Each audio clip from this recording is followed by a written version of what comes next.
All right, welcome to Talkin' Investing. I am Tom, and as always, this is not financial advice. Today, I want to do our daily Bitcoin and Bitcoin miner update. So we talk about Bitcoin and the miners all the time on this channel. If that is content that you are interested in, please remember to subscribe to the channel and hit the notification bell. Also, if everybody could please smash the like button, it helps the channel out a lot. It gets this video out to more people, so I really appreciate it. Okay, we had a lot of stuff going on with the Bitcoin miners today, so I want to go through everything. Even though it seemed like it was a little bit of a sideways day in Bitcoin, there was actually a lot going on. So let me try to get right to it. Okay, I'm going to start on the Bitcoin miner big board. So you'll see it is a mix of green and red. And when we get to Bitcoin, you'll see that it didn't move very much from its close on Friday to where Bitcoin was when the equity markets closed today. So if you look, you'll see Bitfarms was up 9%. That was actually up significantly more than that for a lot of the day. It ended at up 9%. Greenidge was up 11.7%. Stronghold was up 12.5%. Wolf was up 13.5%.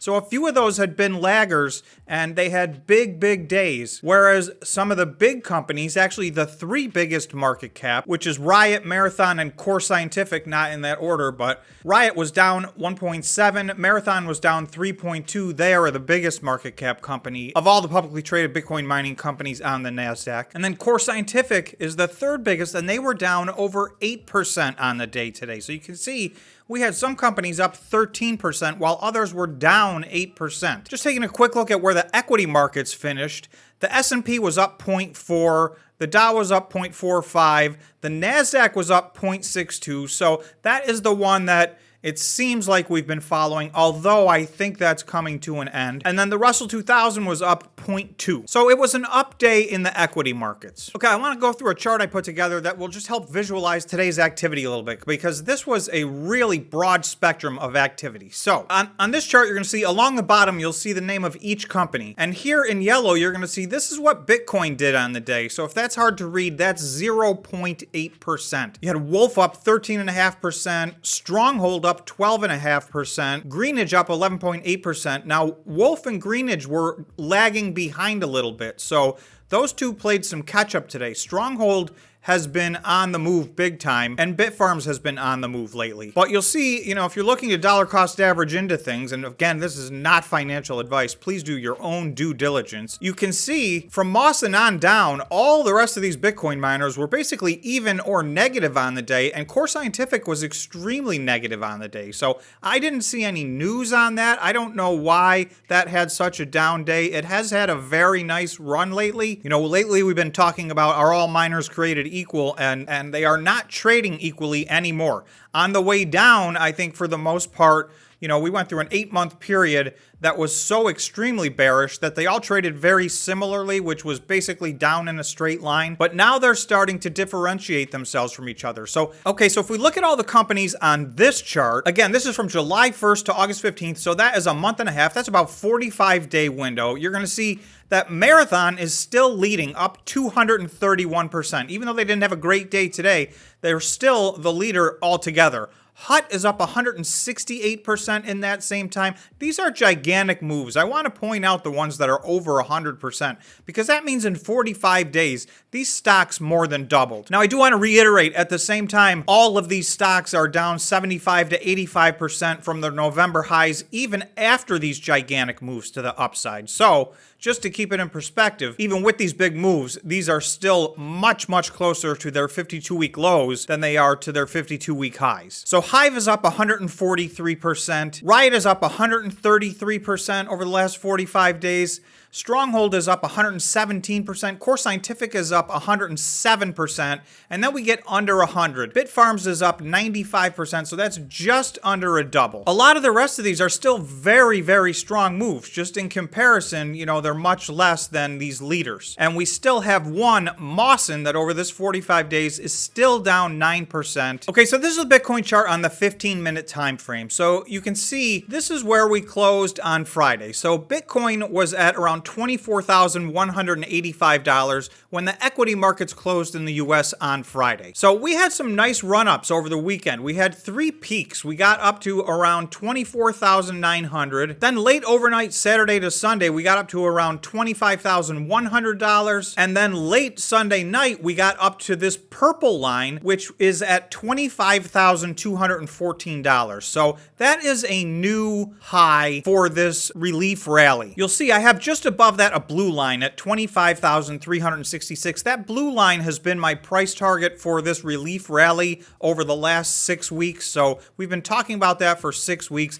We came just almost within $100 of it last night, but we did not quite get there. I quickly want to go to the fear and greed index. Yesterday, we were at 47. So for the first time in about 3.5 months, we were neutral. We were not in fear or extreme fear. This is one of the longest runs we've had in fear and extreme fear ever. Now, this indicator is only about 4.5 years old for cryptocurrency, but still, I do think this was the record. I know it was the record for the number of days in extreme fear. And so we finally did pop out of that. Now, for me, we've gone the first month and a half, we were in extreme fear, and now we've been kind of moving up. So we're trending in the right direction. It looks like this relief rally is really getting us away from this extreme fear for now, but it has not led us into the greed yet, which would be an indicator that possibly this rally is not over yet. So this is a really, really healthy place to be on the fear and greed index. You like to see just on the brink of neutral, and even if neutral heads to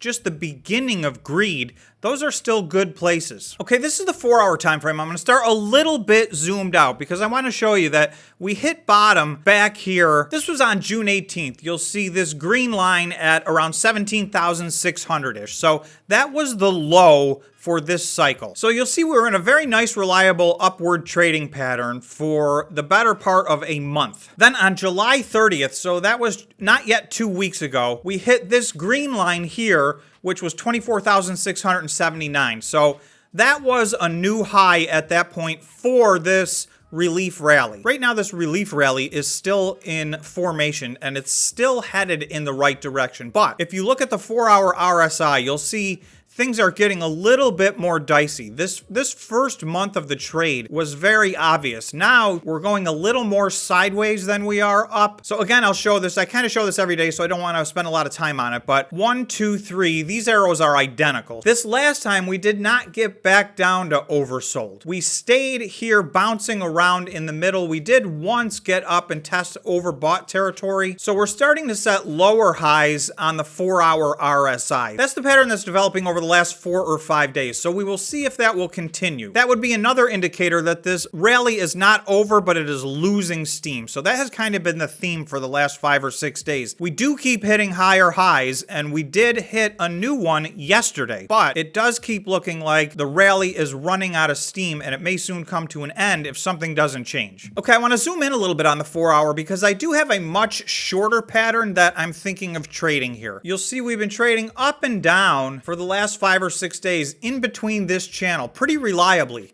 And we are right now, right here, testing the support line of this channel. So if this can hold, there's the potential that over the next couple of days, we may bounce back up as we've been doing up and down. We may be set to retest the top of this channel. And you'll see this is actually tomorrow at around noon. The top of this channel, the line intersects with my price target that I've had for the last 6 weeks for this relief rally. So it would be nice to see that happen. From there, we need to move to the 1-day time frame to see what comes next. This is Bitcoin on the 1-day time frame. So you'll see Friday and Saturday were green candles. Sunday was a red candle. Today, unless something drastic happens, it looks like it's going to be another red candle. So we are going to close a little lower today than we did on Friday. Still well above the 200-week moving average, which is this yellow line of support. So that's a extremely important line of support. So it's not impossible. If this relief rally ends, we may go down and test this again. So this is a line we would like to test. That would start to be an important indicator that this is more than a relief rally, and we might be starting to head in the right direction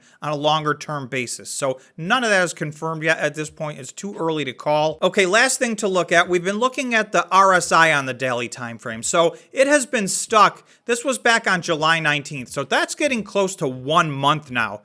It hit 61 on July 19th. It retested this again on July 28th. It actually retested this intraday several of these days as well, but closed below it. Then on the 12th, it closed right at it. On the 13th, it actually closed at 62, so just a little bit above, but I'm not going to count that as a breakout by any means because the very next day it pulled right back down below this line. So you can see, back almost a month ago, we talked about the potential that we may end up doing this. So it looks like that's exactly what's going on right now. We just can't seem to break out of this line at 61 on the daily RSI. And again, we did have one day that closed at 62, but essentially we're stuck right here in this semi-neutral territory. What we're trying to do is if we could close a daily candle above this, then that might confirm a breakout where we can get up into overbought territory, and that may allow for some more run up to both the short-term price target at 25,300, and then my more optimistic price target for this relief rally was 28,800. So I do think if we could close